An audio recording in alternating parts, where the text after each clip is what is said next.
আসসালামু আলাইকুম। শুভ বিকেল। কেন আজ সকাল থেকে শুরু না, তাই এখন বিকেল, আর চা দিয়েও শুরু না আজকে।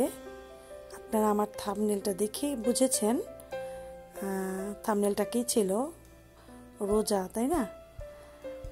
মানে ইফতার, তো ইফতার মানেই রোজা, আর সেজন্যই আমার আজ এই ছোট্ট একটু ইফতার আয়োজন আমার নিজের জন্য, আর সেটাই আমি আপনাদের সাথে শেয়ার করছি। আজ আমি একটু রোজা আছি, তো চিন্তা করলাম আমি ইফতারে কি বানাই সেগুলো আপনাদের সাথে একটু শেয়ার করি। সারাদিন রোজা ছিলাম, তাই সারাদিন ব্লগ করতে পারিনি।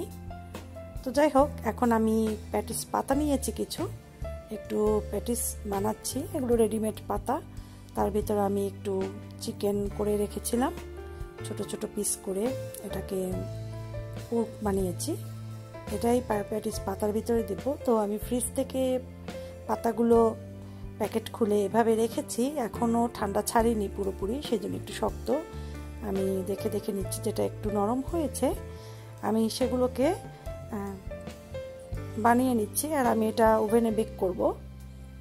তো এভাবে একটা একটা করে আমি সব কিছু করবো, আর আমি আপনাদের সাথে শেয়ার করব। আমার সাথেই আপনারা প্রথম থেকে লাস্ট পর্যন্ত ভিডিওটি দেখুন। আর যারা আমার চ্যানেলটি সাবস্ক্রাইব করেননি, প্লিজ আমার চ্যানেলটি সাবস্ক্রাইব করার অনুরোধ রইল, আর যারা করেছেন তাদের অসংখ্য ধন্যবাদ। তবে আমার মনে একটু কষ্ট, ইদানিং আমার ভিউ অনেক কম হচ্ছে, কেন আমি নিজেও জানি না। তো যাই হোক, আল্লাহ ভরসা। আমি এখন নিচ্ছি সামোসা তৈরি করার জন্য প্রস্তুতি। তো আমি সামোসা শিটও বের করলাম কিছু, আর প্যাকেটের ভিতর ভালোভাবে আবার আটকিয়ে রাখলাম, নয়তো শক্ত হয়ে যাবে, এগুলো বেশি টাইম নরম থাকে না। তো দেখতেই পাচ্ছেন আমি কীভাবে করে নিচ্ছি। এটা পুরোটাই রেডিমেড পাতা, শুধু সামোসা তৈরি করতে এখন মোটামুটি কম বেশি সবাই জানেন, নতুন কিছু দেখানোর নেই। তারপর আমি আপনাদের সাথে শেয়ার করলাম। আর আমি যে পুরটা করেছি সামোসা তৈরির জন্য, সেটা বাঁধাকপি আর কিমা দিয়ে করেছি, চিকেন কিমা আর বাঁধাকপি, এই দুটো দিয়ে আমি পুর তৈরি করে রেখেছি। এই বাঁধাকপি দিয়েই সামোসাটা খেতে বেশি ভালো লাগে। তো যাই হোক, একটা তৈরি হলো, আরও বানাচ্ছি আমি। আর চিজ দিয়েও 2-3টা করব, কারণ আমার বাচ্চারা চিজ দেয়া সামোসাটা বেশি পছন্দ করে। তো 2 ধরনেরই করব। প্রথম দিন রোজা রয়েছে, যার জন্য একটু হয়তো বুঝতে পারিনি কতটুকু করব, কি করব। তো অবশ্য যতটুকু নিয়েছি পরিমাণ আমাদের 4 জনের জন্য এনাফ। বেশি নিলে হয় কি, বেশি অতিরিক্ত থেকে যায়, এত থাকলে খাওয়ার মানুষ থাকে না, কারণ বাচ্চারা সব ধরনের জিনিস খায় না।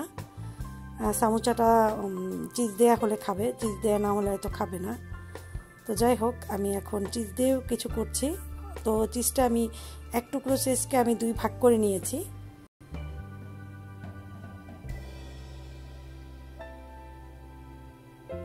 স্কোয়ার চিজ নিয়ে এসেছি, ট্রায়াঙ্গেল নিলে বেশি ভালো হতো, সুন্দর বসতো, মানে সামোসার ভিতরে ভালোভাবে সেট হতো। কিন্তু ওরা ইদানিং এই চিজটাই পছন্দ করে, যার জন্য এইটাই মার্কেট থেকে আনা হয়। তা মরিচটা তুলে নিচ্ছে, একটা মরিচ পড়েছিল, বাচ্চাদের খাবার যেহেতু, মরিচ দিলে তো মানে চিৎকার দেবে।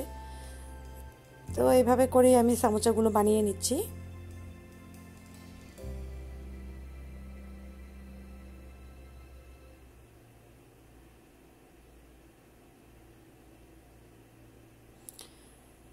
আরও একটা চিজ কাটলাম, 2টা স্লাইস করলাম, এখন এই 2টা আবার দিয়ে আবার করব।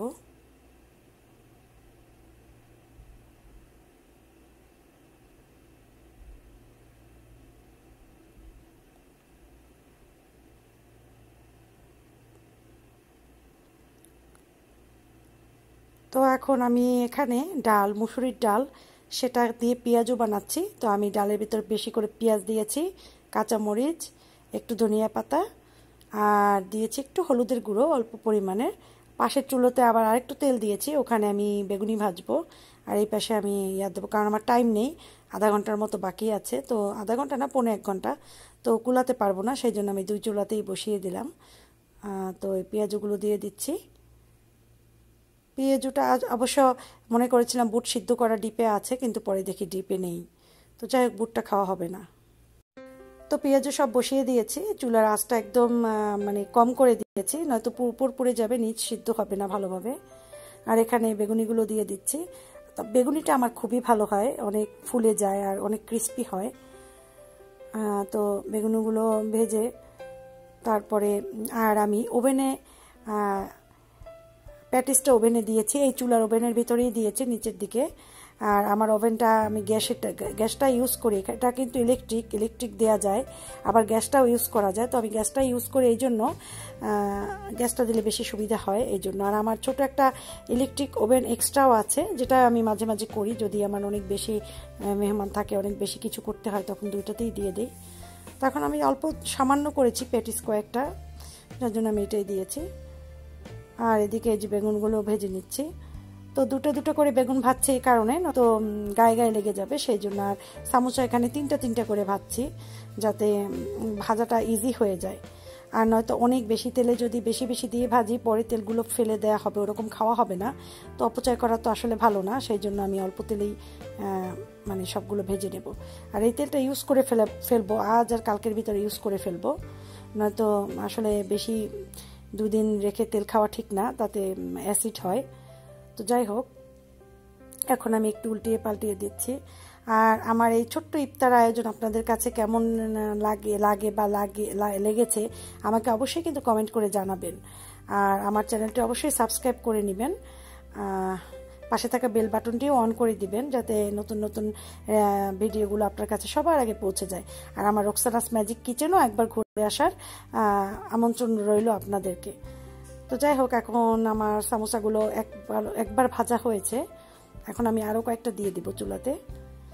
আর আজকের ব্লগে শুধু আমি আমার ইফতার আয়োজনটাই আপনাদের দেখাবো, এবং কিভাবে আমি ইফতার করব, মোটামুটি এগুলোই আপনাদের দেখাবো। তো যাই হোক, আপনাদের কমেন্ট করে আমাকে জানাবেন। আর আমি বেশি কিছু ইফতার করব না, তো প্রথম রোজা মন চাইছিল যে আর অনেক কিছু করি, কিন্তু আসলে টাইমের সাথে কুলাতে পারিনি। তো তাও আলহামদুলিল্লাহ অনেক কিছুই করেছি।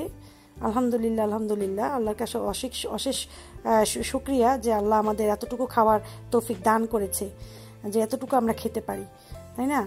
তো এই জন্য আল্লাহর কাছে আমরা সবসময় শুকরিয়া আদায় করব। আমরা যখন যতটুকুই খাই, আল্লাহর কাছে অনেক শুকরিয়া আদায় করতে হবে আমাদের।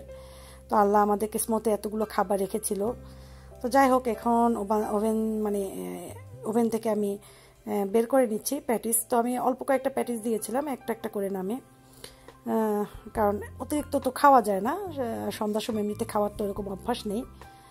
তো প্যাটিসটা সুন্দরই হয়েছে, তাই আর ডিপ করব না, এরকমই লাইটই রাখবো। ডিপ করলে আবার বাচ্চারা খেতে চায় না, মানে ব্রাউন বেশি হলেও বাচ্চারা আবার লাইক করে না, যার জন্য বাচ্চাদের দিকে আমি খুব চিন্তা করি। এই যে আমার রেডি, ফ্রুট চাট করেছি, সামোসা, বেগুনি, পেঁয়াজু, আর হচ্ছে প্যাটিস, আর এখানে রেখেছি লাবানের শরবত। তো আমি লাবানটা গ্লাসে ঢেলে একটু মিশিয়ে নিচ্ছি, কারণ একটু চিনিটা দেওয়ার পর ভালোভাবে নাড়া হয়নি। আর চিনি দিয়েছি, চেয়েছিলাম একটু রুয়াবজা দিতে, কিন্তু রুয়াবজা বাসায় খুঁজে পেলাম না, তার মানে রুয়াবজা বাসায় শেষ। আর মাঝে মাঝে আমার বাচ্চারা লাবানের সাথে রুয়াবজাটা খুব পছন্দ করে। আর আমি কিছু খেজুর নিয়েছি, খেজুরটা অনেক আগের ছিল, খেজুর কেনা হয়নি, পরে কিনবো ইনশাল্লাহ, রোজা তো কয়েকদিন পরেই। তো আমার ছেলেকে বললাম আরেকটু লাবান দাও, আরেকটু লাবান মিশাতে হবে। আর লাবানের সাথে আমি পানি একটু মিক্স করেছিলাম, কারণ লাবান অনেক বেশি ঘন, এত ঘন খাওয়া যায় না, এখানে লাবানটা খুবই ভালো। আর যাই হোক, এখন আমি ঢেলে নিচ্ছি গ্লাসে। আর আজান দেবে, 2-1 মিনিটের মধ্যে আজান দিয়ে দিবে। তো ওয়েট করছি আজানের জন্য, আজান দিলেই মুখে দেবো ইনশাল্লাহ। তো আজান দিয়ে ফেলেছে, তো আমি মুখে দিয়েছি খেজুরটা আগে, খেজুরটা খেয়ে তারপর আমি পানিটা খেয়ে ফেলবো। আর সবাইকে ডাকলাম যে চলে আসো সবাই, আমরা একসাথে ইফতারটা করি। ওরাও আসছে, তো উজু করতে গেছে, আপনার ভাই উজু করে আসলো, এখন বসবে। আর আমি পানিটা খেয়ে নিচ্ছি, আমার গলাটা শুকিয়ে কাঠ হয়েছিল, কারণ চুলার কাছে এতক্ষণ এগুলো করেছি, আমার খুব পানি পিপাসা লেগেছিল। আপনার ভাইয়াও চলে এলো, একসাথে ইফতার করার আনন্দই আলাদা। তারা রোজা রয়নি, কিন্তু তারা আমার সাথে ইফতার করবে। আর এই শ্রাবণ মাসে রোজা খুবই কিন্তু সওয়াব, আপনারা চেষ্টা করবেন শ্রাবণ মাসে রোজা রাখার জন্য। তো আমার ছেলেকে বললাম এই সামোসাটা নাও, এইটা চিজ দিয়ে করা। তো ছেলে বলল যে চিজেরটা খেতে চাই না, কেন জানি সে চিজেরটা খেতে চাচ্ছে না। তো যাই হোক, শাবান মাসের রোজা আপনারা রাখার চেষ্টা করবেন। শাবান মাসের রোজা অনেক সওয়াব, আর এই রোজাটা রাখলে আপনি রোজা রাখার যে একটা অভ্যাস সেটাও তৈরি হয়, আর রোজার সময় কষ্টটা কম হয়। যাই হোক, আর সামোসাগুলো অনেক ক্রিস্পি ছিল, আর আমার এই শীতের সামোসাগুলোই পছন্দ, কারণ এটা অনেক ক্রিস্পি হয়, এই কোম্পানিটা অনেক ভালো। খাচ্ছি আর আপনাদের সাথে গল্প করছি। তো যাই হোক, আমার আজকের ব্লগটি কেমন লেগেছে অবশ্যই আমাকে জানাবেন কমেন্ট করে। তো আজকের মতো তাহলে আমি এখানেই বিদায় নিচ্ছি। সবাই সুস্থ থাকুন, ভালো থাকুন এই প্রত্যাশায়। মা আসসালামা।